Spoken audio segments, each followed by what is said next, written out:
¿Cómo se da el consentimiento? ¿Cómo? Dice que al unirse da su consentimiento para que se grabe. ¿Ya listo? No hay que decir nada. No. No, ya está siendo grabado en este momento. Ya en pocos minutos damos inicio al evento. Este documento que enviaron de los conjuntos residenciales de NUSME, están pidiendo que las instituciones no hacen trabajo con ellos. Doctora Sarita, doctor Medardo. ¿Quién habla? Luis Alberto. Hola, Luis Alberto. ¿Cómo están? ¡Qué gusto! ¿Cómo qué va dicha. Bien, todavía de profesor universitario por unos meses hasta. ¿Está en dónde? ¿En la Javeriana? Sí, señora. Ay, qué bien, Luis Alberto. Sí, ahí ya llevo ya. Sí, qué rico. Pues aquí lleno de tareas y cosas, pero me indicó el ingeniero José Manuel que ustedes iban a estar, entonces pues voy a estar escuchándolos con mucho cariño. Ay, gracias, Luis Alberto. De pronto nos puedes ayudar también ahí a preguntar cosas. Ah, sí, en algún momento, al final haré, de pronto hay alguna complementación pequeña, pero ustedes son los artistas. Un abrazo grande. Lo mismo, Luis Alberto, me da mucho gusto verlo. Gracias, Luis Alberto. Tenemos que vernos en una próxima ocasión. Me parece muy bien. Sí.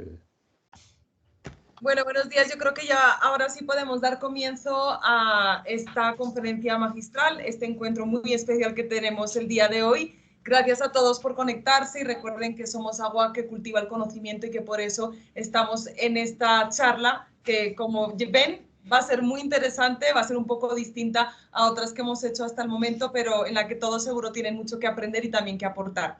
Así que por el momento les recuerdo, por favor, que mantengan los micrófonos y las cámaras apagados durante la conferencia para evitar interferencias y que se recargue el sistema. Y en cuanto a la grabación, como siempre, la vamos a realizar nosotros, entonces no hagan una grabación encima de esta porque si no perdemos las dos y al final no podemos quedarnos con el recuerdo de este encuentro que tenemos hoy. Les damos así la bienvenida a este encuentro magistral, el número 23 de este año, con profesionales especializados y expertos en la gestión del agua potable y saneamiento básico. Hoy vamos a estar, como saben, con la doctora Sara Gómez y con el doctor Medardo Prieto, quienes nos van a hablar sobre las vivencias de una gestión transformadora. Antes de explicar brevemente quiénes son ellos, para quienes no los conozcan, pues vamos a darle paso al ingeniero José Manuel de la Torre, quien es líder del área de normalización técnica de la Dirección de Ingeniería Especializada, quien va a hacer la apertura de esta conferencia. Muy buenos días, José Manuel. Buenos días, Lucía. Muchísimas gracias por acompañarnos todos. Y buenos días para todos y todas. La empresa de Acueducto y Alcantarillado de Bogotá, la gerencia de tecnología y la Dirección de Ingeniería Especializada les da la bienvenida a este encuentro magistral. Visión positiva de futuro, vivencias de una gestión transformadora. En el marco de la política de gestión del conocimiento e innovación y la cultura de difundir y compartir el conocimiento en la empresa de Acueducto, agradecemos inmensamente la asistencia y la participación del doctor Medardo Prieto, la doctora Sara Inés Gómez, en este encuentro magistral. Son profesionales muy destacados y muy queridos por la familia del Acueducto de Bogotá por la gestión realizada hace cerca de 30 años. Hay hitos importantísimos que no se pueden olvidar en la historia de una empresa como la nuestra. Y no hay mejor información que la contada o la compartida por sus protagonistas. Entonces, queremos en este evento magistral contarles algo cómo se tenía la empresa de acueducto en el año 1993, 1994, que entró, digamos, en una de sus crisis más profundas dentro de la historia de la empresa de acueducto y alcantarillado de Bogotá.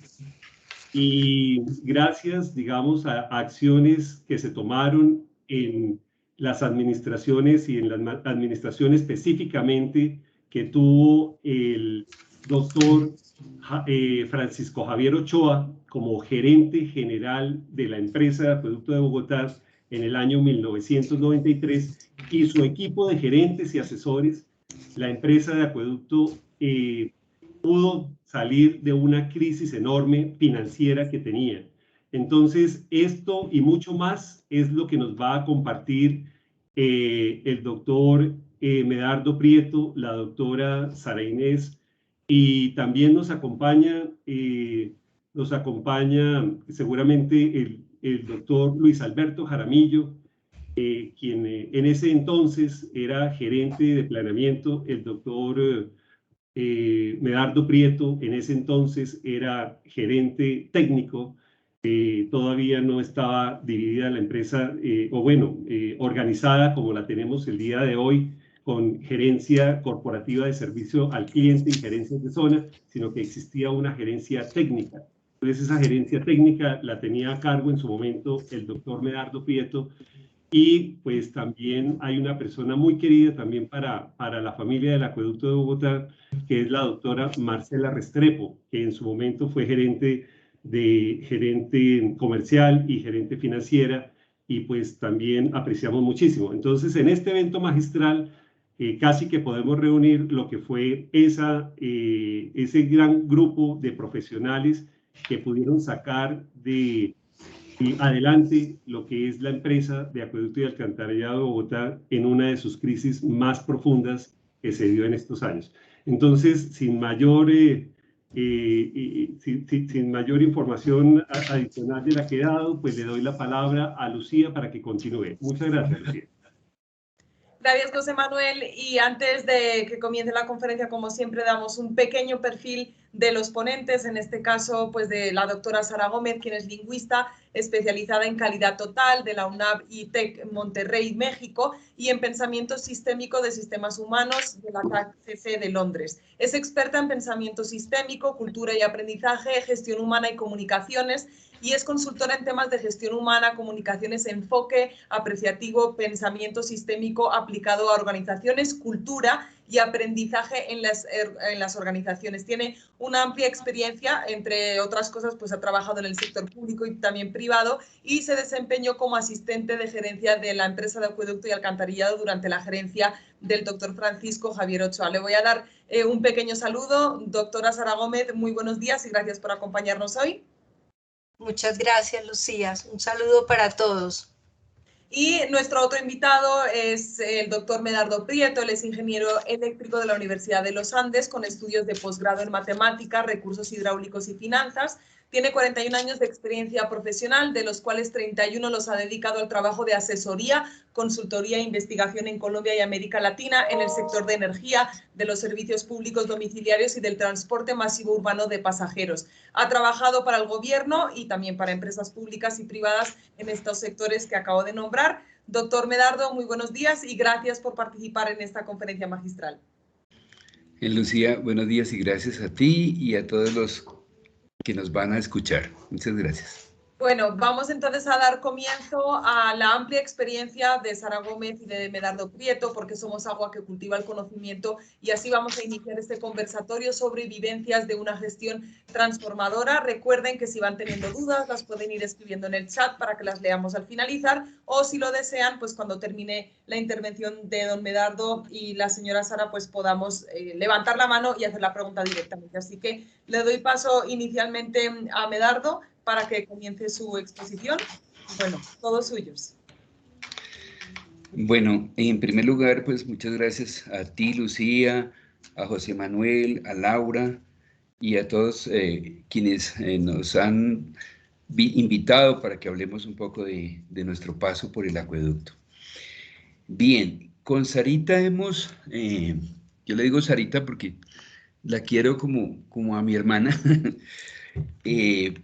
hemos planeado como tocar en 3 partes nuestra charla, nuestra conversatorio. Una primera parte, cómo era el entorno que existía antes de que nosotros entráramos a la empresa, qué se vivía en esos momentos que afectaban a la empresa favorablemente y desfavorablemente. Luego sí hablaremos de cómo estaba la crisis de la empresa y luego, finalmente, sobre ese tema, qué se hizo y cómo lo hicimos, por qué lo hicimos y cuál fue, digamos, la dimensión de esa tarea empresarial que hicimos. Y al final tal vez podamos hacer un resumen como una síntesis de las reflexiones que pudieran haber quedado de ese paso nuestro por el acueducto. Bien, entonces hablemos del entorno de la empresa en aquellos días. Recordemos que primero nosotros entramos el 17 de marzo del 93 y salimos el 11 de mayo del 94, es decir, nuestra permanencia en la empresa fue de un poco menos de 14 meses. ¿Qué pasaba? Entonces, los elementos desfavorables, porque eran muchos, se pueden resumir en los siguientes. Había un enorme desprestigio en lo público en el distrito, no solamente el distrito, en el país en general. El consejo pasaba una de sus peores crisis de desprestigio. Las 2 administraciones o las 2 alcaldías anteriores estaban siendo cuestionadas. Uno de ellos terminó en la cárcel, uno de los alcaldes anteriores a la administración en que entramos. Había el escándalo de Guavio, por ejemplo, que envolvía a la empresa de energía eléctrica de Bogotá, que era como se llamaba la empresa de energía hoy. Era muy grande, el gerente fue condenado, el alcalde que lo había nombrado fue muy cuestionado. Hacía unos pocos años se había quebrado la EDIS, que era la empresa que prestaba el servicio de aseo, y se había privatizado. Varios concejales estaban comprometidos también en temas de corrupción, sobre todo en las urbanizaciones piratas, es decir, hacían negocios con la gente pobre y el acueducto quedaba afectado porque pues, no tenía los planes para hacer esas redes ni los recursos. Los concejales también se han convertido en intermediarios entre la comunidad y la empresa. Eso les derivaba votos y todas esas cosas, y entonces eran un elemento perturbador también para la empresa. La acción de tutela que había salido en la Constitución del 91, que apenas llevaba 1 año y medio de vigencia, también había sido aprovechada para presionar a la empresa desde los usuarios que no tenían, los usuarios, no, las personas que ya estaban establecidas en Bogotá y no tenían redes, entonces utilizaron la tutela y muchas veces pues tuvimos que contestarlas ya cuando estábamos en el acueducto. La crisis del sector eléctrico. Estábamos terminando el racionamiento más largo y más profundo que ha habido en la historia, derivado de la corrupción en el sector eléctrico, muy fuerte en la costa atlántica y en otras partes, y también de una crisis financiera y un desgreño administrativo impresionantes, con lo cual, digamos que todo lo público se veía como malo. Bien, pero los elementos favorables que yo creo que fueron determinantes en nuestra acción empresarial estaba en que la Constitución del 91, como les conté, había sido promulgada hacía 1 año y medio y había generado una gran expectativa y esperanza para todos los colombianos de un cambio significativo en las malas costumbres del Estado, en el Estado ladrón, por ejemplo. Había un senador que lo había llamado el Estado ladrón, todo lo que hacía el Estado estaba mal hecho. Entonces la expedición de la Constitución generó una expectativa favorable en lo económico, en el manejo, en la justicia, en el uso de los recursos, en la eficiencia del Estado. Y esa Constitución había ordenado 2 cosas tremendamente importantes. Bueno, más de 2, pero 2 que tuvieron un impacto muy importante. Había ordenado que antes de 2 años de ser promulgada, tenía el Congreso que expedir el Estatuto Orgánico de Bogotá, que fue el decreto de ley 1421 que salió en el 93, y la Ley de Servicios Públicos Domiciliarios, la Ley 142 del 94.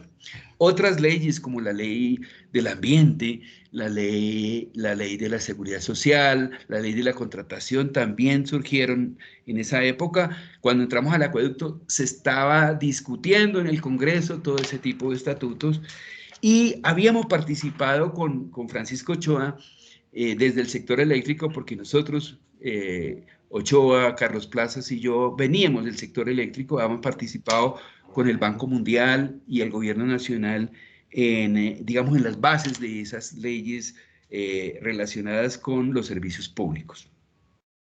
La apertura económica también había generado expectativas favorables y la intención del Gobierno Nacional de corregir problemas significativos.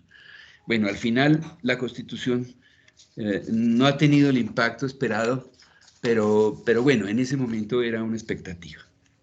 Bien, yo creo que ese era como el entorno que leímos con atención antes de entrar a la empresa en el año 93. Bien, ahora, ¿qué le pasaba a la empresa? Ya internamente. El gerente Pinto, que fue el anterior a Ochoa, había dado entrevistas y había escrito cosas sobre la crisis que tenía la empresa. Aquí tengo algunos de los temas más importantes. El tema financiero, 40% de endeudamiento, o sea, los pasivos representaban el 40% de los activos, el servicio de la deuda era el 70% de los ingresos, la deuda enorme, 80% de deuda externa, el costo laboral, 35% de los ingresos estaban, de los ingresos operacionales se dedicaban al costo laboral, el déficit presupuestal creciente. Bueno, había una crisis financiera significativa.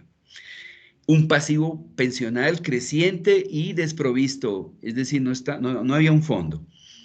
Reclamaciones de contratistas por incumplimientos de la empresa en los pagos, fundamentalmente, sobrecostos, exceso de planta de personal, se hablaba de 3.139 cargos, pérdidas de agua del 42%, 13% fugas, y el resto eran pérdidas por errores de medición y también por fraudes clandestinas, que se llamaba, o pérdidas negras también se llamaba en aquella época.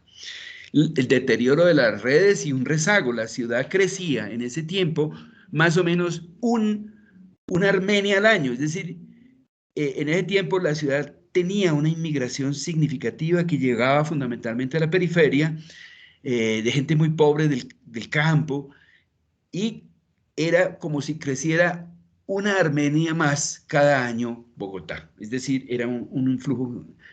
Y había una confrontación terrible entre el sindicato y la gerencia. Y también la alcaldía, el alcalde de la época ya había entrado en conflictos con el sindicato. Entonces era un panorama, digamos, muy oscuro, muy de no futuro cuando llegamos a la empresa. Los usuarios ya no creían tampoco en la empresa. La carencia de la autonomía administrativa y presupuestal era máxima, politización, burocratización. Por ejemplo, la junta directiva, esto es muy significativo porque llegó a ser uno de los hitos que se dieron en la empresa y en el país. La junta directiva adjudicaba los contratos de más de 2.000 salarios mínimos mensuales vigentes de la época, que hoy serían unos 2.000 millones de pesos. La junta directiva, la empresa hacía una evaluación y llevaba, y la junta era quien adjudicaba. Además le aprobaba el presupuesto, la alcaldía, bueno, era grandes dificultades sobre la autonomía. La desconfianza del Banco Mundial. El programa Bogotá 4 había entrado en una crisis terrible porque con los problemas financieros de la empresa, entonces se incumplía el paripaso típico que tienen esos contratos en donde el banco ponía un dinero y tenía que llegar el dinero del resto para poder pagar, y entonces el banco frenó los desembolsos y teníamos una crisis significativa. Y una desconfianza enorme del gobierno nacional y también una amenaza del gobierno nacional de la privatización. Es decir, cuando entramos a la empresa de acueducto había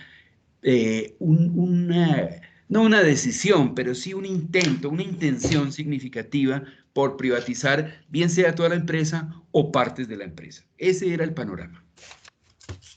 Bien, ahora sí, habiendo dicho eso, yo le voy a ceder la palabra a Sarita porque vamos a hablar de la formulación del plan de rehabilitación, que le pusimos un título por sugerencia de Sarita, que es el mismo que tiene hoy la conferencia.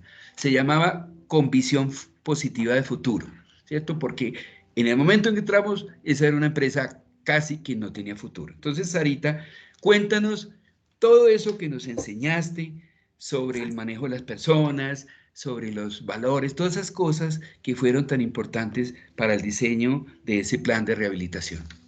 Bueno, gracias. Bueno, entonces establecimos un plan estratégico, que lo podemos llamar así, que el título era Con visión positiva del futuro. Ese proceso de cambio planificado estaba pensado para 5 años, de 1993 a 1998, y tenía como aspectos fundamentales una modificación del estilo gerencial, rescatar los valores del personal, promover el compromiso y la participación de todos los estamentos, orientar la gestión hacia el cliente y rescatar la credibilidad de la empresa, crear una cultura del servicio y lograr la rehabilitación de la empresa para poder sobrevivir exitosamente a la crisis que enfrentaba en ese momento. Y tenía unos pilares fundamentales, que era la orientación hacia el cliente, el involucramiento total de todas las personas internas y externas que tenían vínculos con la empresa, el establecimiento de unos sistemas de medición confiables, el apoyo del equipo directivo y el mejoramiento continuo de las personas, tanto mejoramiento como seres humanos, como mejoramiento en las actividades que cada uno pues, de nosotros realizábamos. Y eso llevaba consigo una despolitización y desburocratización de la empresa, el hecho de que la empresa se concentrara en las funciones básicas, hacer una reestructuración administrativa y una modernización de los equipos. Entonces, la parte que pues a mí me correspondió fue la parte del inicio de un proceso de calidad que tuviera en cuenta a todas las personas que formaban parte de la empresa, incluido fundamentalmente el sindicato.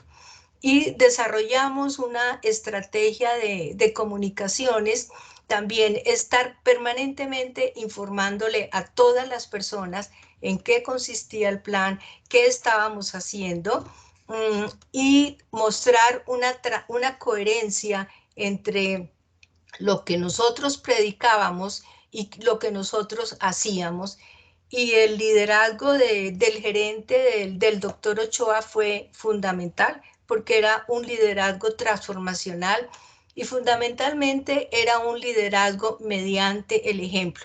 Nosotros teníamos que ser ejemplo de todo aquello que estábamos predicando y de lo que queríamos que cambiara en la empresa. Entonces yo creo que Medardo les explica los detalles concretos de tal vez de las acciones más relevantes que llevaron a una transformación de la empresa.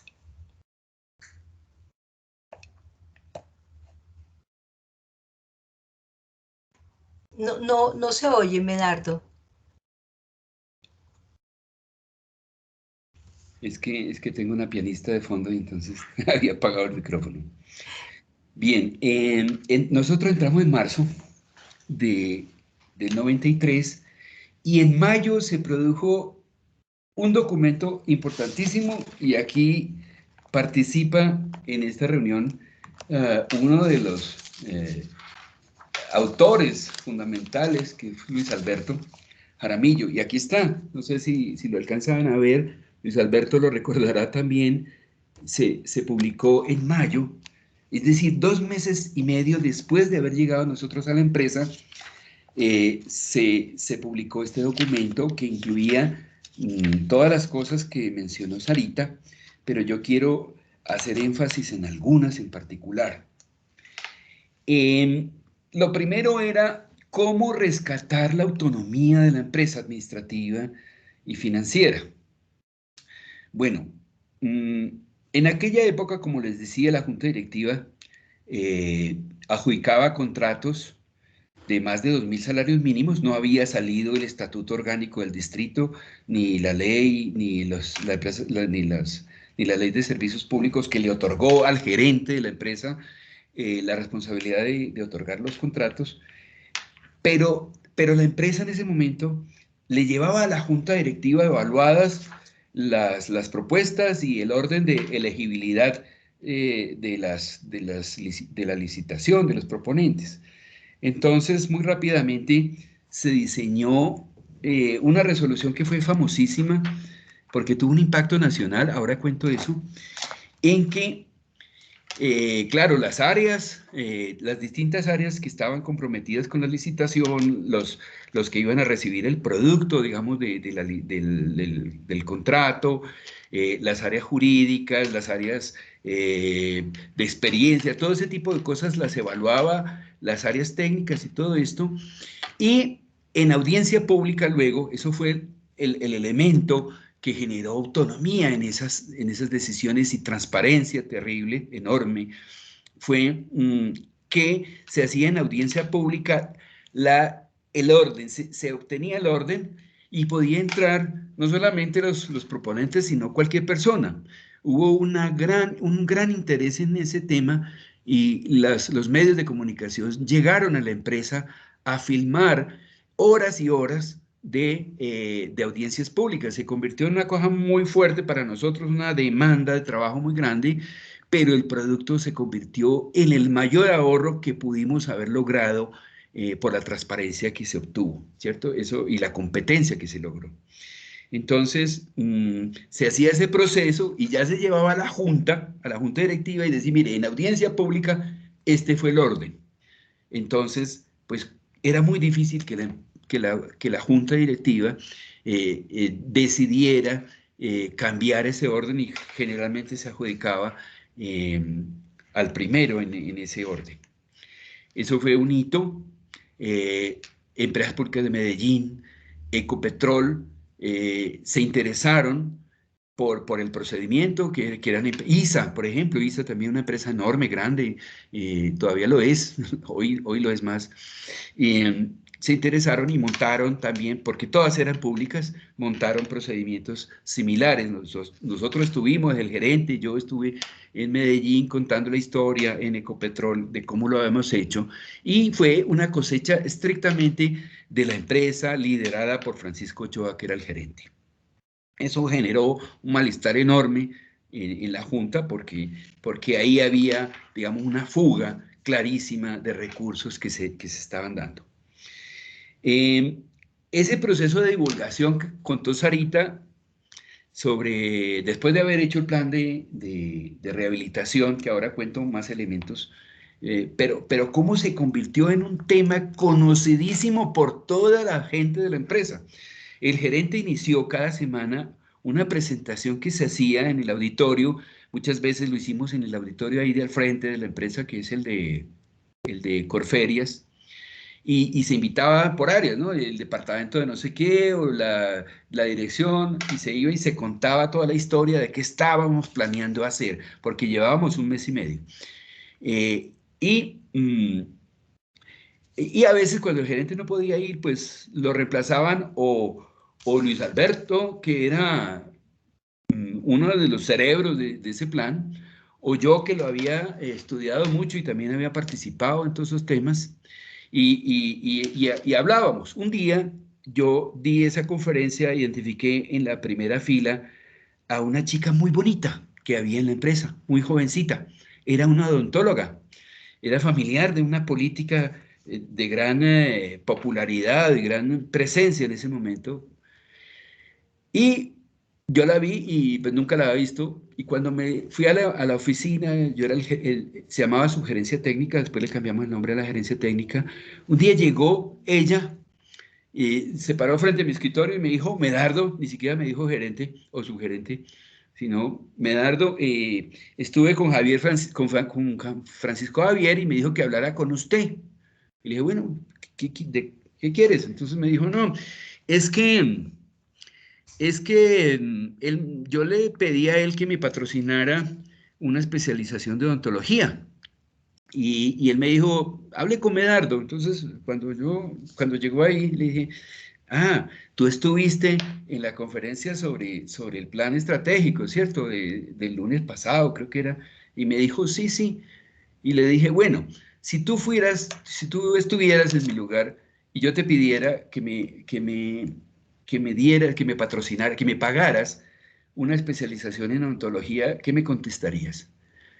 Y inmediatamente se paró y me dijo, te la negaría, porque eso no es de la esencia de la empresa. Pues uno de los elementos fundamentales de este plan era concentrarse en acueducto y alcantarillado, que era la esencia de la empresa, y las cosas, claro, colaterales que tenían que ver con eso. Eso mostró claramente cómo la gente había captado el plan. Podían estar en desacuerdo o no, pero había un conocimiento pleno de lo que pensábamos hacer. Ese plan, en diciembre de ese año, ya 6 meses después de hablar con el gobierno, con el Banco Mundial, con la FINDETER, con todos aquellos actores que tuvieron un papel, se convirtió en el plan de desempeño de la empresa, que fue elemento fundamental para que la nación diera el aval de un crédito de $200 millones que dio el Banco Mundial, ¿cierto? El Banco Mundial cambió su percepción y nos apoyó muchísimo. Bueno, entonces, eso muestra un poquito esos elementos que contaba Sarita de cómo, en primer lugar, eran las personas y si las convencíamos, no solamente las internas, también el gobierno y la gente externos, si los convencíamos, íbamos a tener aliados significativos. En la divulgación de ese plan, salimos a venderlo, digamos así, a la Sociedad Colombiana de Ingenieros, a los gremios de la construcción, de la infraestructura. Fuimos invitados para contar esa historia, el banco nos pagó alguna salida del país, etc. Y se comenzó a divulgar con mucha fuerza, ¿cierto? Bien, entonces eso es del plan. ¿Qué otro elemento fue fundamental? Apenas llegó el gerente, expidió eso se llamaba, creo que era una resolución, sí, la resolución aquí la tengo, para la selección, la promoción y el enganche de personal. Teníamos una planta de, ya lo había dicho, 3.139 cargos y salimos con una planta de 2.700, un año después, 13 meses después, pero la manera fue que introdujimos un concurso de méritos, ¿cierto? Primero, entre los empleados de la empresa. Eso fue maravilloso porque aparecieron una cantidad de gente buenísima que estaba muy escondida, muy, digamos, apabullada ya en medio de otro tipo de personas que habían llegado recomendadas y ese tipo de cosas por los políticos de turno, no solamente los concejales, sino también del gobierno nacional, ¿cierto? O de políticos nacionales, perdón, de políticos nacionales. Entonces, ese rescate de las personas fue fundamental. Había gente muy buena, o sea, el acueducto no solamente tenía, digamos, un conjunto de elementos perturbadores internos, ¿no? Había gente muy buena. Yo recuerdo el grupo de la gerencia de planeamiento que lideraba Luis Alberto, tenía gente buenísima en la gerencia técnica, donde yo estaba también había gente muy buena, en otras áreas también había gente muy buena y fueron un elemento fundamental en la construcción de esta acción empresarial que tuvimos la oportunidad de liderar. Sarita, yo creo que nos puedes contar un poco más del ejemplo de Ochoa, porque Ochoa fue no solamente el cerebro, no fue solamente el corazón y el motor de todo esto, fue un líder absolutamente una barrera para controlar esa avalancha de presión externa. Entonces, cuéntanos un poco más, ¿cómo es Ochoa? Porque Sí, seguimos siendo bueno, muy amigos.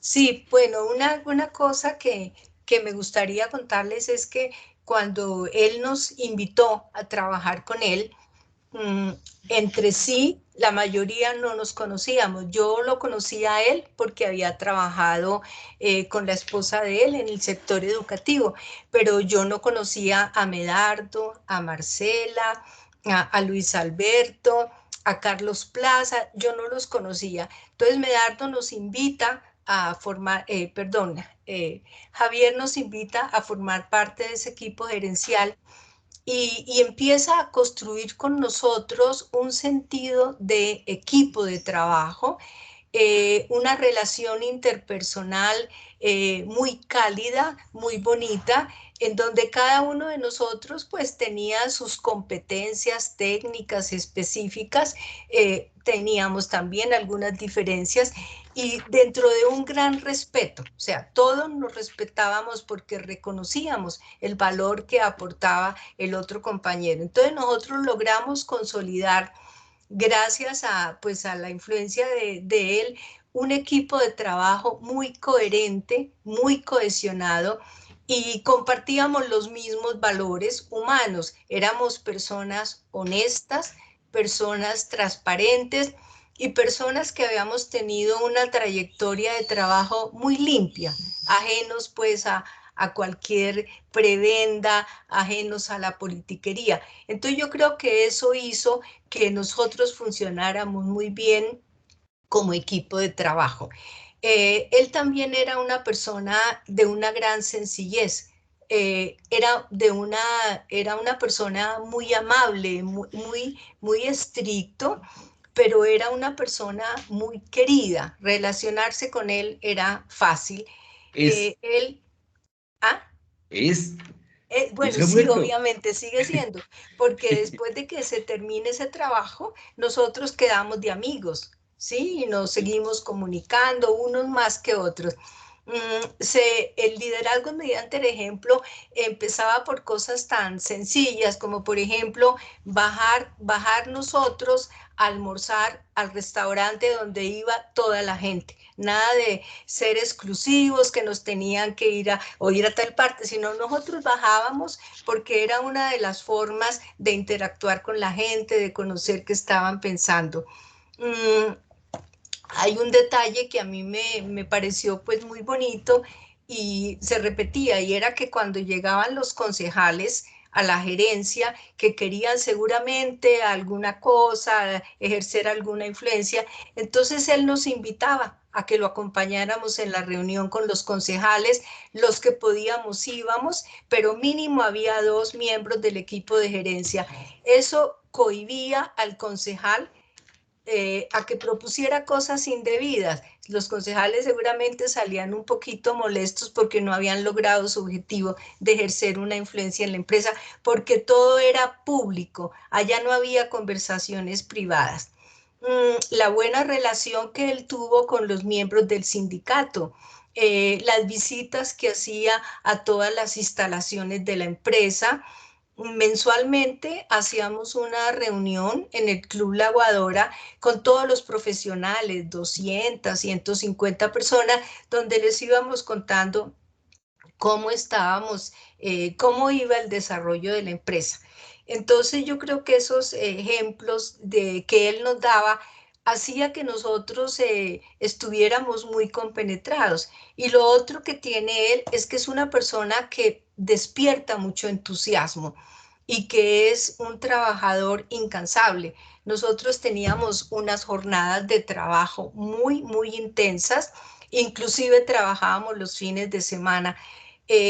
Pues sabíamos todo, yo creo que pues era una experiencia que iba a tener un gran impacto en la comunidad, un gran impacto en la ciudad, y sabíamos que teníamos que dejar una huella positiva. Sí, Sarita, déjame contar varias cositas como anécdotas que mostraban un poco ese ejemplo y cómo se irradió hacia abajo. Cuando entramos al acueducto había 220 camperos y algunos carros, también automóviles, absolutamente inservibles, pero teníamos los conductores contratados, o sea, eran conductores que llegaban a la empresa a sentarse porque su herramienta de trabajo, que era el carro, el campero, lo que fuera, pues no existía. Entonces, en una discusión muy fuerte con el Banco Mundial, él nos aceptó el banco porque el banco lo que quería era que saliéramos de todos los conductores y se contratara, se tercerizara el servicio de transporte.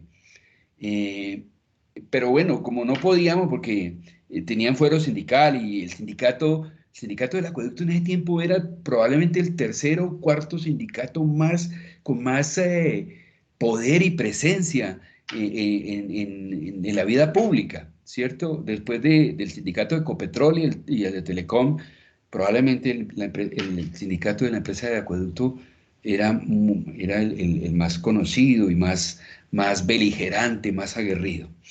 Entonces, convencimos al banco de comprar los carros y dárselos a los conductores. Le hicimos una demostración ahí de que era lo más económico para la empresa. Entonces se hizo una licitación y se adjudicó eso. Pero el concesionario que se ganó la licitación, le ofreció al gerente, a Ochoa, un carro como de acción de gracias, de regalo. Yo estaba ahí cuando el concesionario se lo ofreció, y Ochoa lo que le dijo: no, denos otro campero para la empresa. Eso fue una joya de ejemplo sobre que los recursos públicos eran para eso, solamente para el público. Bueno, Sarita me hace acordar de otra cosa que es muy importante. La clase política, el consejo, etcétera, el senado, qué sé yo, pues tienen sus defectos, pero también hay gente capaz y útil. Nosotros nunca nos aislamos de los concejales por más historia fea que tuvieran. Nosotros los recibíamos, oíamos porque el concejal de alguna manera también tiene ideas, también tiene... Entonces nunca nos aislamos. Lo que no hicimos fue volvernos dependientes de ellos, porque en buena parte antes eran medio los jefes, ¿cierto? Entonces, yo creo que eso es una enseñanza. Uno no se puede aislar del entorno que tiene, enconcharse, porque primero se tiene que informar, tiene que mostrar lo que está haciendo.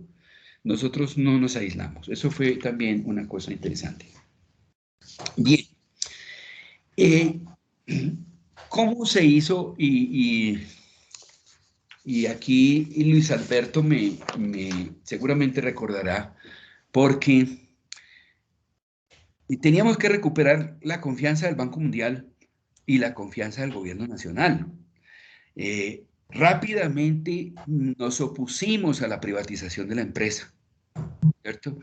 Le vendimos la idea al gobierno, sobre todo un gobierno que es reconocido como el primer gobierno privatizador fuerte, fue el gobierno de Gaviria. Él era el presidente y estaba Gómez, Montenegro, estaba Juan Camilo Restrepo, de ministro de Minas, bueno, etcétera. Y fue un gobierno en donde salió de muchos activos del Estado, sobre todo los eléctricos primero, bueno, y otras cosas. Entonces, la empresa de acueducto estaba en capilla, nosotros lo convencimos de que todavía tenía gente muy buena, tenía un activo poderoso que eran las redes, bueno, y había habido un fracaso terrible en la concesión de Buenos Aires. La concesión de Buenos Aires fue la primera concesión de agua que se dio prácticamente en el mundo, yo creo, o una de las primeras, y ya había empezado a fracasar el concesionario. Entonces, fue el rescate de la credibilidad de que una empresa pública podía prestar el servicio más importante, el servicio público domiciliario más importante que hay, el esencial por excelencia. Entonces, nuestro trabajo Claro, teníamos una ventaja porque veníamos del eléctrico, de una crisis y habíamos ayudado a configurar, digamos. Entonces nos conocía Gómez, Montenegro, nos conocía Juan Camilo Restrepo. En la crisis del racionamiento habíamos estado metidos pues hasta el fondo con ISA, con Ecopetrol. Entonces teníamos, digamos, un conocimiento, nos conocían en el sector. Pues yo era un pollo, ¿cierto? Yo pues todavía soy pollo, pero ya yo era jovencito, ya había tenido un cierto contacto con los ministros y con todo ese tipo de cosas. Entonces, lo más importante es que el programa, el programa de rehabilitación que valía 851 millones de dólares de aquella época, en que aquella época estaba a 800 pesos el dólar, pues, bueno, después se convirtió en un programa el plan de desempeño se convirtió en un plan de 600 millones. Y ese fue primero sometido al COMPES. Al COMPES no van sino las cosas tremendamente impactantes. Por ejemplo, el rescate de una empresa como el acueducto, la venta de activos, etc. Eso no es frecuente que vaya al COMPES el tratamiento de una empresa en particular.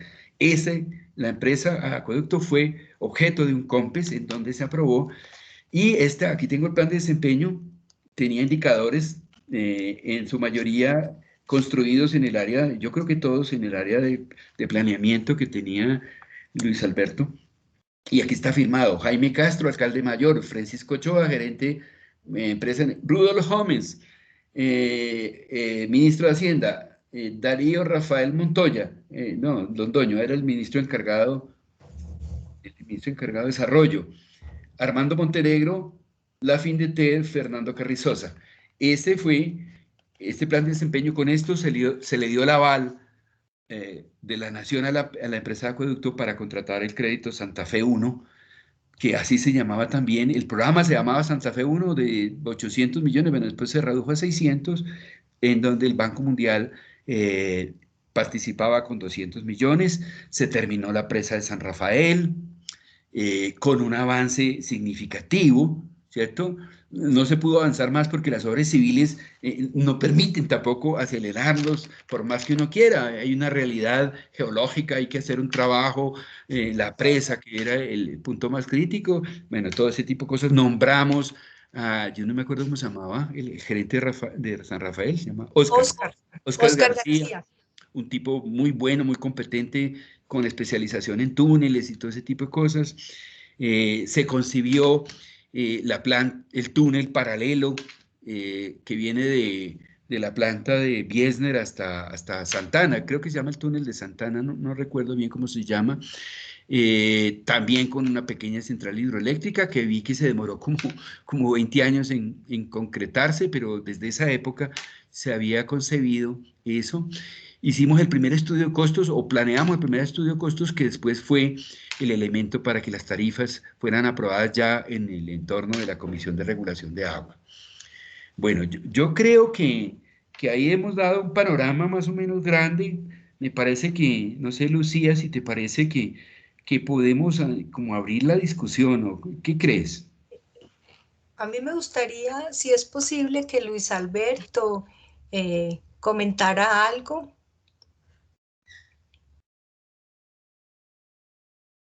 Buenos días a todos los queridos, digo yo, acueducteros, que somos todos.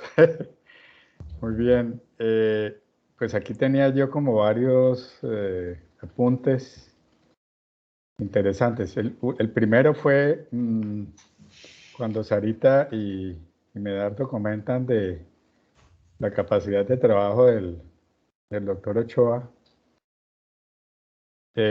Bueno, nosotros veníamos de ritmos de trabajo muy fuertes, pero el ritmo fue frenético y pues yo recuerdo que yo pues recién había tenido nuestra primera bebé y pues las trasnochadas eran tremendas. Pero las jornadas de trabajo eran a ritmo paisa y nos íbamos muchas veces a las 11:30 de la noche a la casa y la cita era el día siguiente a las 6:30 de la mañana. Entonces, bueno, yo me acuerdo que pues todos estábamos empeñados en esa labor y contribuíamos con nuestros sábados, nuestros domingos, como decía Sarita, pero hubo una voz salvadora y fue la de Medardo, que era, digamos, tan cercano al doctor Ochoa que le dijo: Pacho, toca bajarle un poquito el ritmo porque pues nos vamos a reventar todos, ¿no? Entonces, porque pues nosotros, los que veníamos de la institución, pues, no, nosotros decíamos, pues, trabajaremos al ritmo que haya que trabajar, pero cuando Medardo le habló al oído a Pacho para que le bajáramos un poquitico al ritmo, pues respiramos todos un aire de mayor tranquilidad porque realmente nos estábamos ya fundiendo, ¿no? Pero bueno, ¿no? Ahí el ritmo siguió y trabajamos muy fuerte, se hizo muchísimo en muy poco tiempo. Me acuerdo, pues sí, de esa confianza también que el grupo nos dio el doctor Ochoa y los nuevos del equipo, digamos, a los viejitos que estábamos, a los que veníamos de la entidad, para hacer parte activa, digamos, de ese equipo. Y pues logramos, digamos, una empatía y una sinergia muy buena entre esas personas que traíamos y la historia de la empresa y este grupo nuevo que tenía pues toda esta reingeniería en mente. A mí me impresionó muchísimo el tema de las audiencias públicas y pues yo me acuerdo que el impacto fue tan grande que hubo una licitación con el antes, o sea, antes de las audiencias públicas y de la nueva, digamos, forma de contratar, que eran las bombas de la estación del embalse de San Rafael. Pues yo les cuento que por razones diversas y de extracostos consideramos que fue muy costosas las propuestas y demás. Se declaró desierta, digamos, esa licitación, y cuando la hicimos ya con audiencia pública, imagínense que el contraste fue que en la primera propuesta los valores estaban alrededor de $35 millones y después de la metodología de audiencia pública fueron $17 millones. Para mí eso fue pues algo tremendamente impactante y me acuerdo que cuando estuvimos en la ceremonia de adjudicación a Mitsubishi, a los japoneses, ya por los $17 millones, algunos de los japoneses o de los representantes de Mitsubishi en un poquito de infidencia nos contaba que eran dos escenarios. El primero era un escenario donde las consignas eran: hay que tener en la contabilidad dinero para de alguna manera sobornar, ¿cierto? Y pagar todos esos costos fantasmas. Y en la segunda pues, se dieron cuenta de que era un proceso de contratación completamente transparente y dijeron: no, aquí ponemos los costos que son. Y fíjense, pues eso todavía lo recuerdo yo como si hubiera sucedido ayer. Y eso le dio al país, claro, un rumbo gigantesco. Después en este ejercicio que arrancó la era del doctor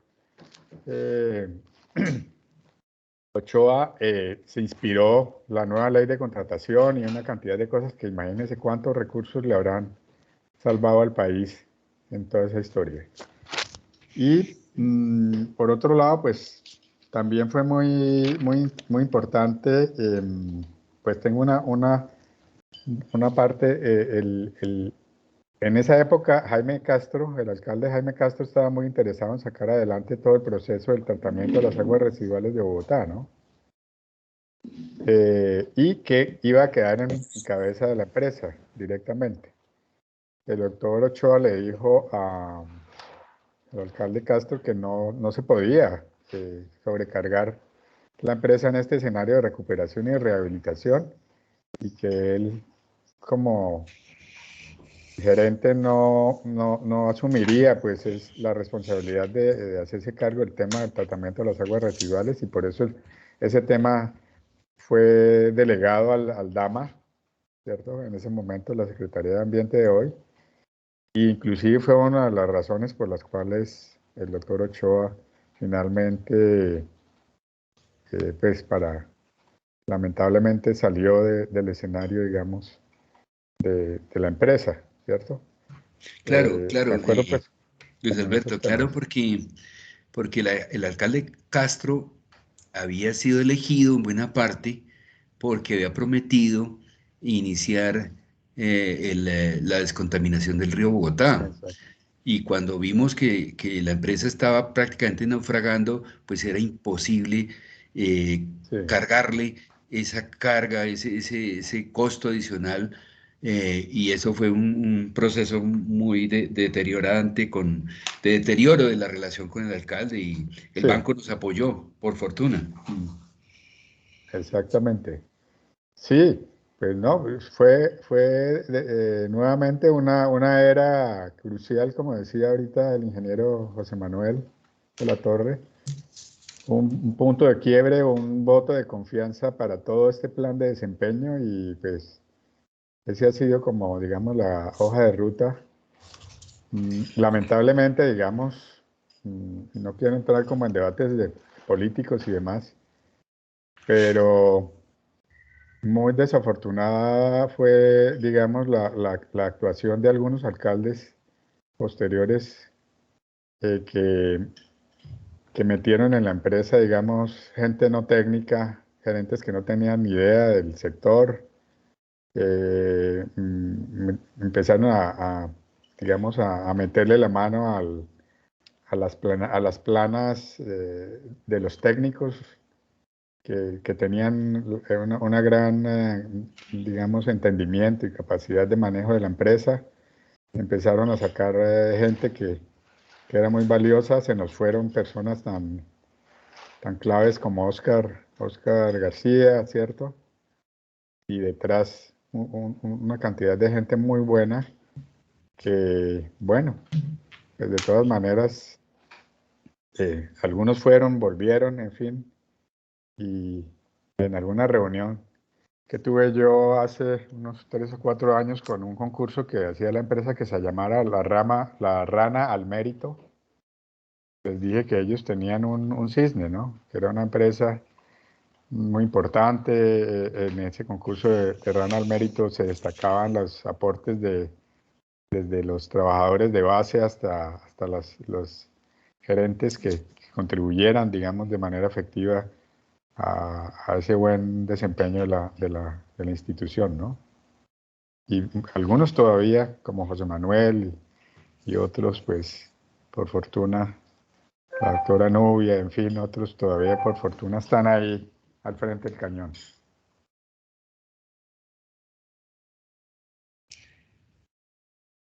Lucía.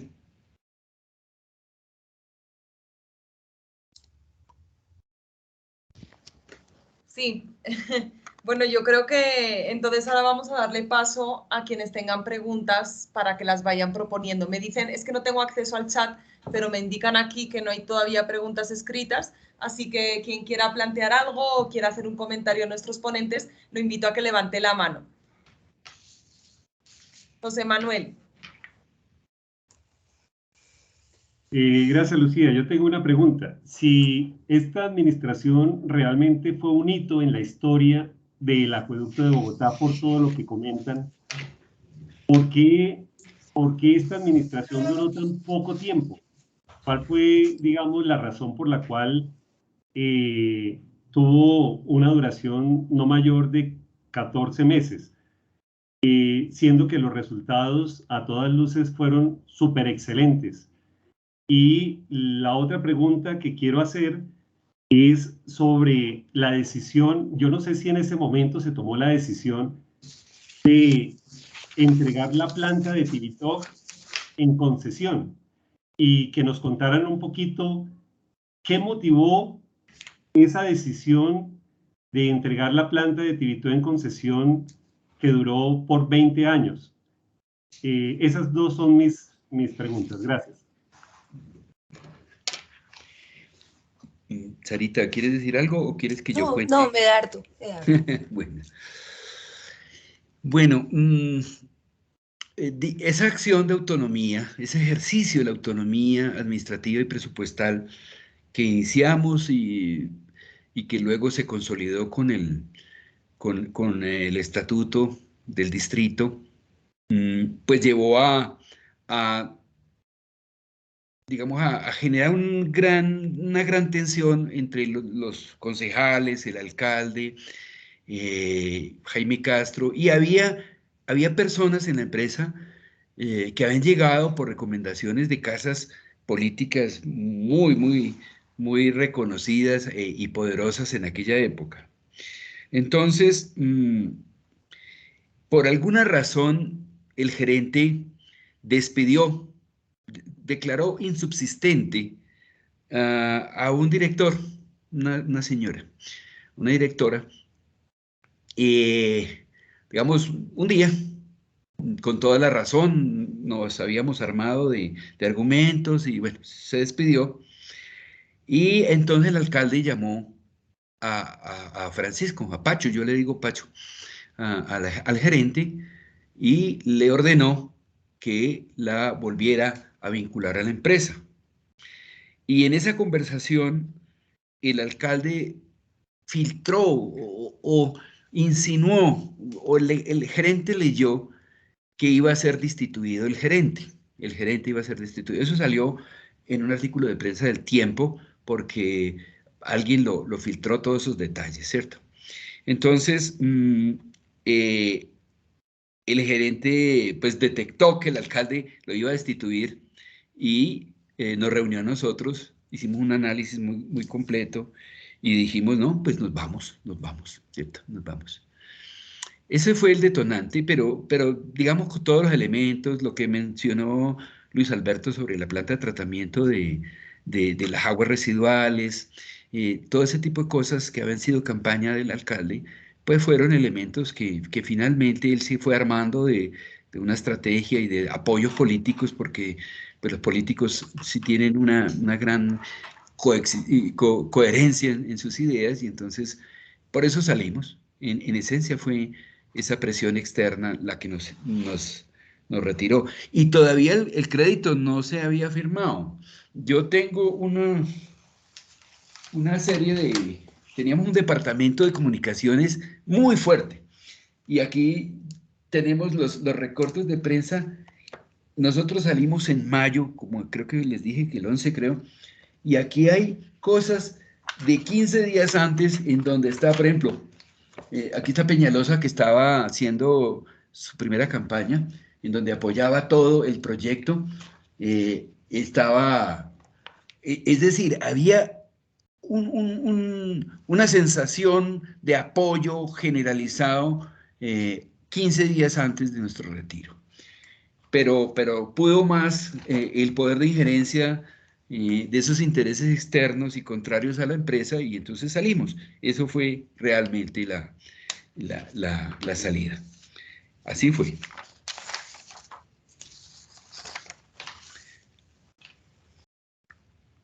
El otro tema, el de la planta de Tibitoc. Bueno, la planta de Tibitoc ya era una planta vieja, yo no sé cuántos años, en qué año fue construida, pero seguramente en los 50s. Y la tubería que traía el agua de allá, el agua potable hacia Bogotá, estaba también muy deteriorada, había sido atacada por la corrosión, por el suelo. Entonces, eso costaba una cantidad de dinero significativa y fueron los elementos que quedaron en el plan para otorgar en concesión la rehabilitación. El periodo fue exagerado. Nosotros pensábamos que el contratista o el concesionario debería recuperar sus inversiones, su aporte de recursos en un periodo más corto. Yo creo que eso estaba previsto como para 15 años. Después terminó en 20 y creo que no fue una buena experiencia. Pero eso ya le tocó, digamos, a otra administración el desarrollo de esas ideas. Ha habido casos exitosos de apoyo al sector privado, ¿cierto? De buena selección del concesionario. Pero si no hay una buena selección del concesionario, eso es terrible. Y eso pasa de todos los proveedores, ¿no? Las compras, de todo, etc. Yo creo que ahí respondí tus dos preguntas, José Manuel. Bueno, si alguien tiene alguna otra pregunta, lo invitamos a que levante la mano y la puede plantear aquí.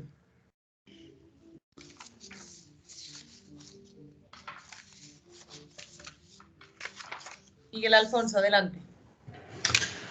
Gracias, muy buenos días. Mi nombre es Miguel Lamprea, trabajo en el área de presupuesto de la empresa y me alegra escucharlos y sentir su mensaje de transparencia, de ganas de hacer las cosas con voluntad. Muy bonito, se ven los resultados. Y después de esa historia que ustedes nos comentan, pues uno ve que se superaron muchos de esos hitos que ustedes encontraron, pero de pronto hoy en día persisten algunos. No sé si ustedes tienen una lectura reciente sobre la empresa, así como la tuvieron del año 94, de la empresa de hoy.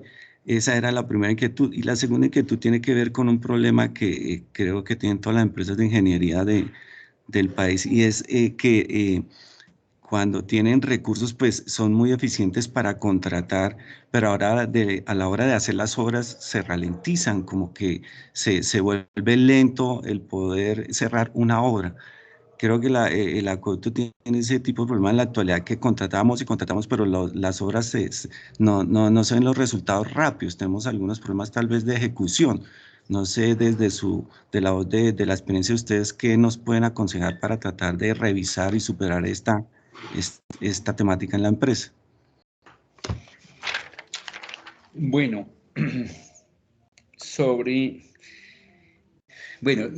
las empresas públicas y privadas, los países, bueno, todos tienen como ciclos que han sido muy estudiados, digamos, de periodos de abundancia, de buenos resultados, pero vienen otros periodos de crisis, de escasez, de dificultades, de intromisiones externas, etc. Claramente, cuando entramos al acueducto, pues estaba en un periodo de esos de vacas flacas, y digamos, muchas de las cosas produjeron un renacer de la empresa.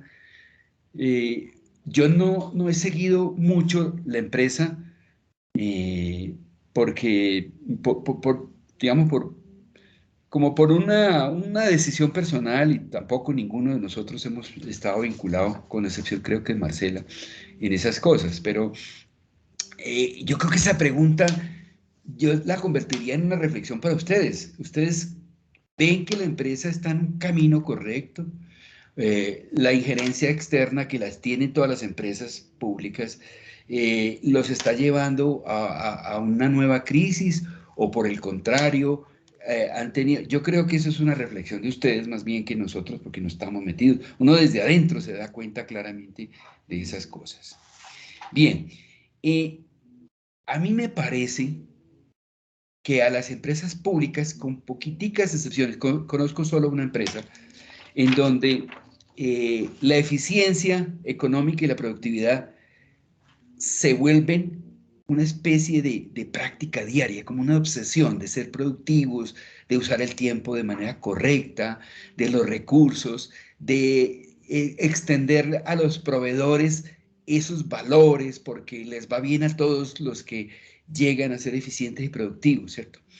Yo creo que que lo que mencionas de las demoras en los proyectos y todas esas cosas debería ser manejado primero desde la empresa. O sea, si una empresa ve, si un contratista ve que su empresa le exige,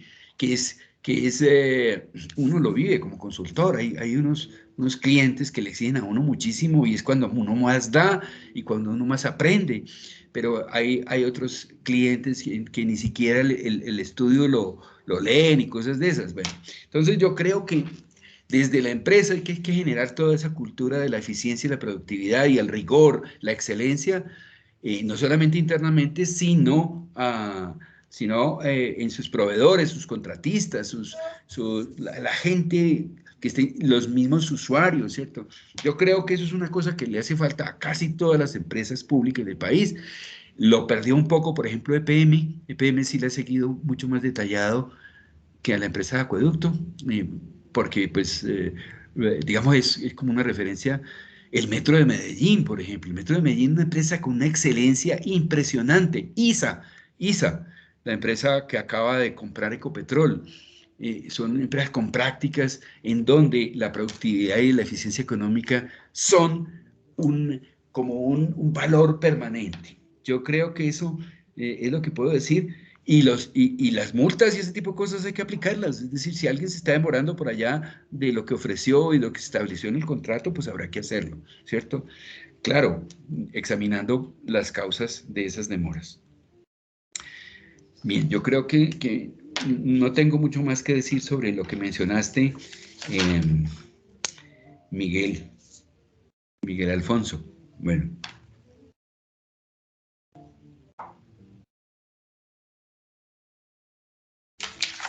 ¿Alguien más que quiera plantear alguna pregunta? José Manuel de nuevo levanta la mano. Gracias. Esta pregunta es para la doctora Sara Inés.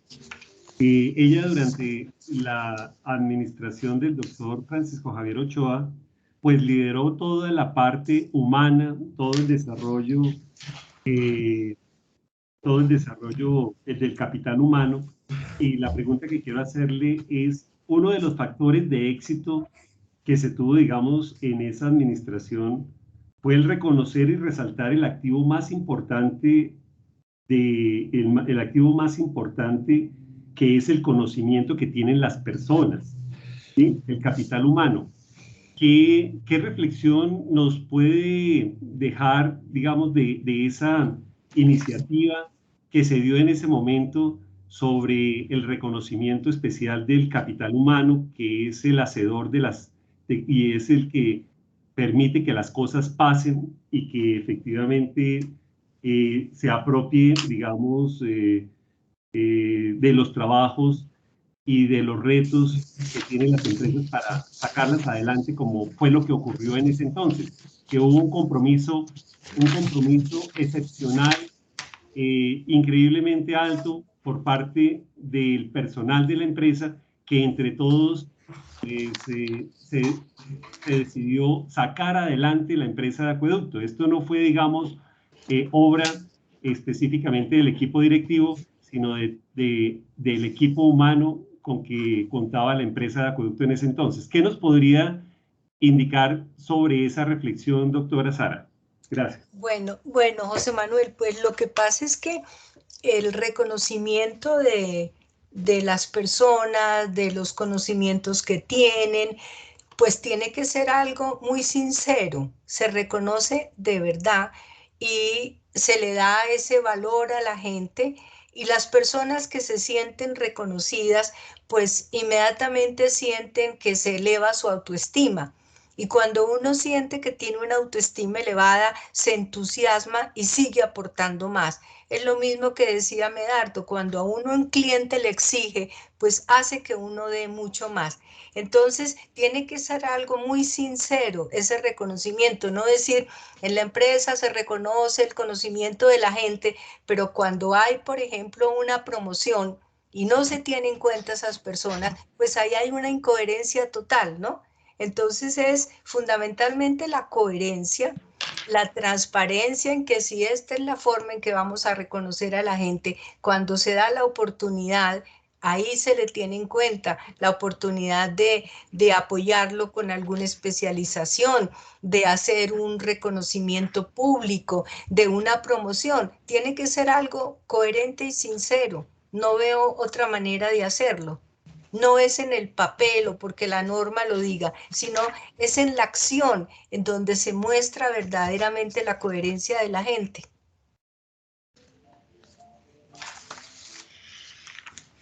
Sí, Sarita, yo creo que los procesos de selección de las personas, de promoción, de potencializarle todas sus habilidades, de mejorarlas, de cultivarles el conocimiento, ese tipo de cosas son fundamentales. O sea, sin eso no es posible tener una empresa buena, una empresa en donde la gente interna la quiera mucho y los usuarios la quieran mucho también. Yo creo que eso de las personas es el elemento número uno de todo eso. La educación, así como un país bien educado en el sentido de una educación crítica, puede salir adelante. Si la educación no es un elemento fundamental del país, siempre estará sometido al manejo de otros que sí se educan, pero con intereses muy particulares. Sí, y aquí viene algo también y es que todo eso es de doble vía. Cuando en las empresas se habla de que desarrollar el sentido de pertenencia, querer la empresa, pues eso va en doble vía. Yo quiero a la empresa en la medida en que la empresa también me da a mí. ¿Qué me da a mí la empresa? Posibilidad de desarrollarme, reconocimiento, valoración de mis competencias. Eso es lo que desarrolla el sentido de pertenencia. Liliana Esther Ortega nos escribe una pregunta, ¿qué prácticas de gobierno corporativo pueden blindar a las empresas de influencias en su gestión? Bueno, me imagino que se refiere a empresas de propiedad pública, ¿cierto? Exacto. Ese es un tema que se ha estudiado bastante. Hay un premio Nobel que examina por qué aún en el sector privado hay empresas eficientes e ineficientes. Y él no se encarga del sector público porque el patrón de comportamiento de las empresas públicas es que son ineficientes, ¿cierto? Hay excepciones, pero lo típico, un patrón, digamos, un patrón siempre tiene excepciones, es que hay... entonces el Banco Mundial ha hecho un trabajo significativo y ha descubierto que las empresas son malas operadoras. Digo, el sector público es un mal operador porque el operador es el que está en el día a día permanentemente administrando, haciendo mantenimiento y operación de los sistemas que tienen a su cargo. Entonces, son empresas que típicamente se burocratizan porque hay una fuente de recursos que pueden ser capturados por los políticos o por los intereses externos. Y entonces ha previsto o ha llegado a la conclusión de que son buenos inversionistas. Es decir, podemos tener empresas en donde son dueñas de los activos, pero que son operados por empresas privadas en donde se pueden introducir elementos para la eficiencia. Yo he pensado que no es cierto que todas las empresas, que las empresas públicas están condenadas a ser capturadas por intereses negativos. Porque hay ejemplos en América Latina significativos de empresas de buen comportamiento en los servicios públicos, en la energía, en el agua, en el transporte, que lo hacen bien, ¿cierto? Y aquí en Colombia tenemos empresas también de propiedad pública eficientes, reconocidas. Empresas públicas de Medellín tienen ahora un problema con la crisis de Ituango y pero esa empresa claramente era una empresa, puede ser que no era la más eficiente, pero mantenía un nivel de eficiencia, digamos, razonable. La eficiencia es imposible de alcanzar siempre, pero debe ser un norte, debe ser como una utopía que se busca siempre, la eficiencia, ¿cierto? La eficiencia. Eso está bien. Entonces, ¿cómo blindarlas? El ejemplo mayor era de Empresas Públicas de Medellín, en donde cada vez que surge un alcalde, se cambia al gerente, al gerente, pero la gerencia media era la que mantenía, digamos, la cultura empresarial, era una especie de barrera contra injerencias negativas. Eso pasaba hasta hace poco, digamos, hasta hace unos 10 años, en donde empezó a ser bombardeada también la gerencia media. Entonces, a mí me parece que si se lograra un gobierno corporativo en donde es inevitable pues que el gerente lo va a nombrar el alcalde, pero la gerencia media, los siguientes niveles sean siempre blindados, yo creo que eso puede garantizar un poco. O trancar de alguna manera esa avalancha terrible de intereses contrarios a la eficiencia y a una buena empresa. Y la selección del gerente es clave, él tiene que ejercer la autonomía. Un gerente que viene a hacer la tarea de otro, él va a lograr deteriorar las empresas, ¿cierto? A mí me parece que la selección del gerente es clave, pero esa solamente le compete a los alcaldes de turno.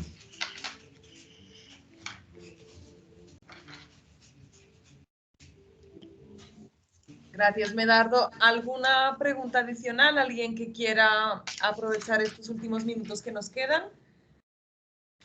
Puede levantar la mano o si lo desea escribir a través del chat su pregunta y aquí se la leemos.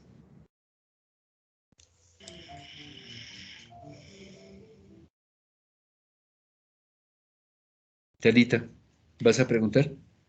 Voy si me permiten, a compartir, sí, a compartir algo.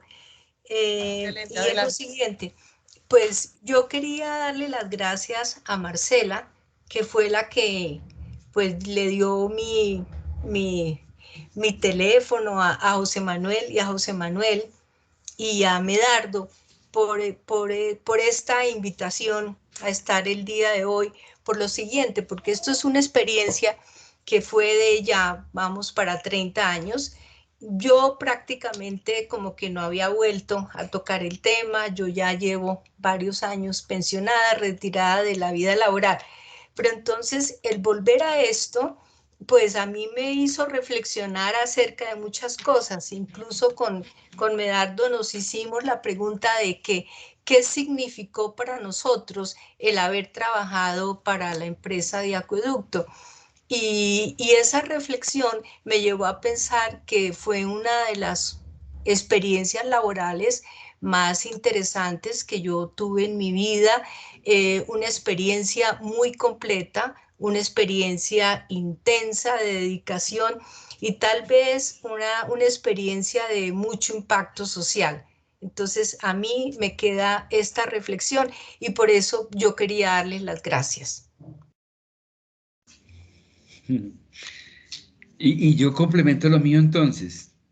Yo creo que es la experiencia más significativa profesional que he tenido en la vida. Fueron 13 meses, un año, de los 41 que llevo como profesional. Y indudablemente, o sea, yo aprendí tanto, de la experiencia fue tan dolorosa. 5 años después seguí atendiendo las demandas de la Contraloría y los entes de control por las decisiones que tomamos. Pero me llevó a un crecimiento significativo. En particular, nos convertimos en consultores internacionales.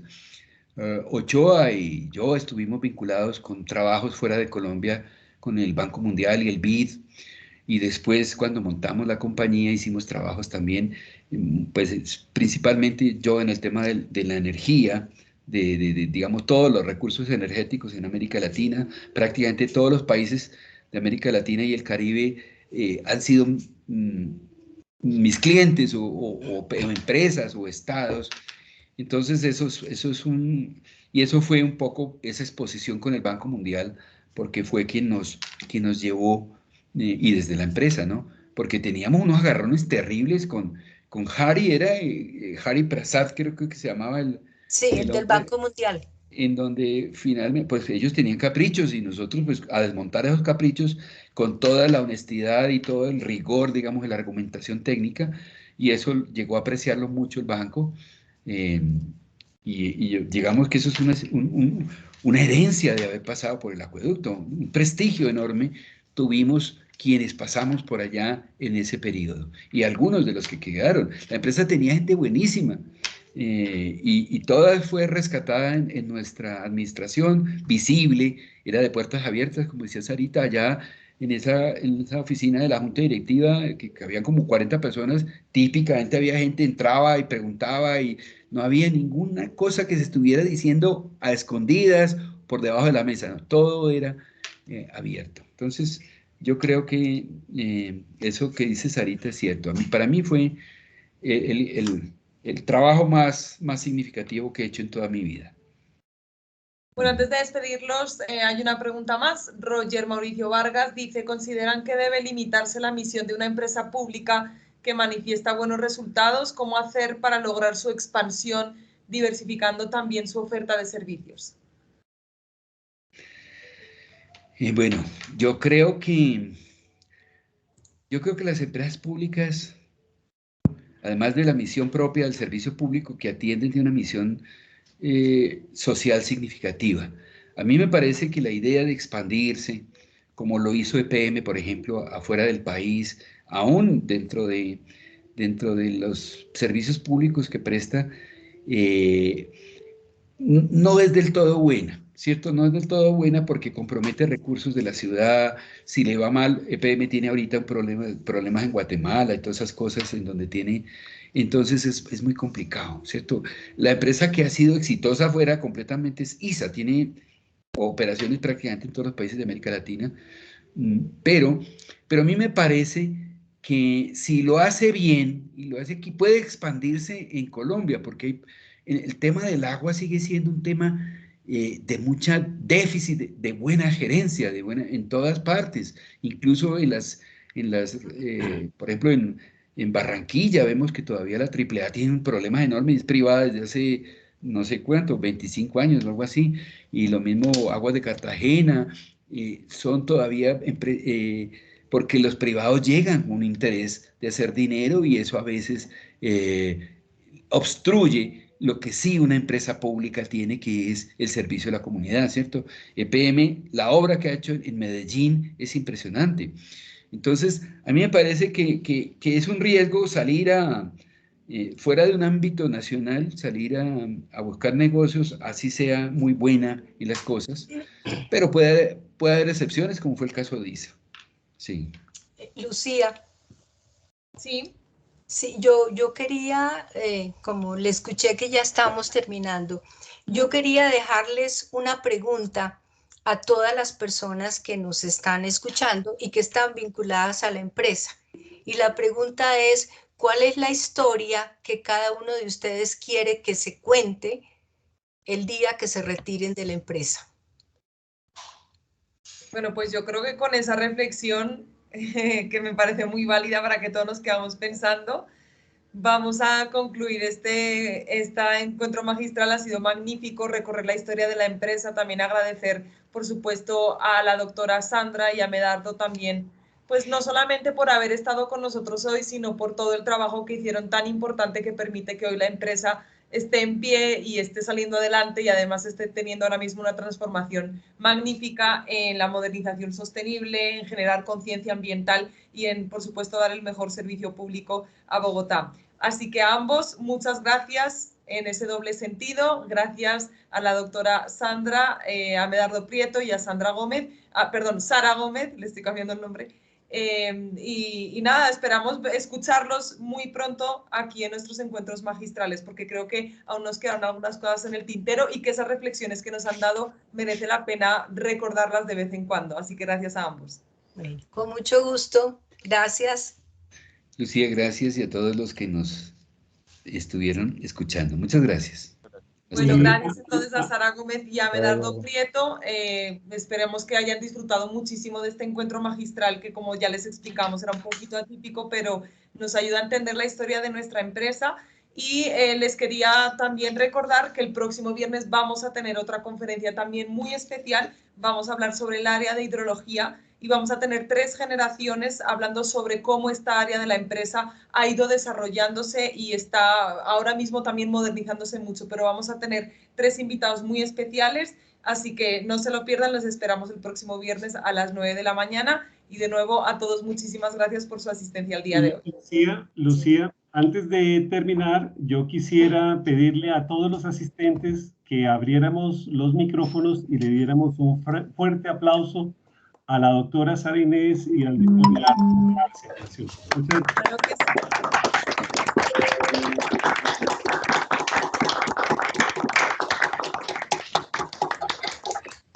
Gracias. 85. Gracias. Bueno, Muchísimo aplauso.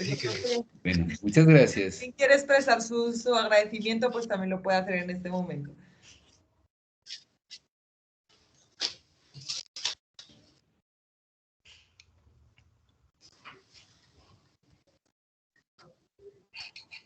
Yo creo que van levantando la mano. Vayan interviniendo, que es que no puedo ver aquí si escriben. José Manuel, que tiene la mano levantada.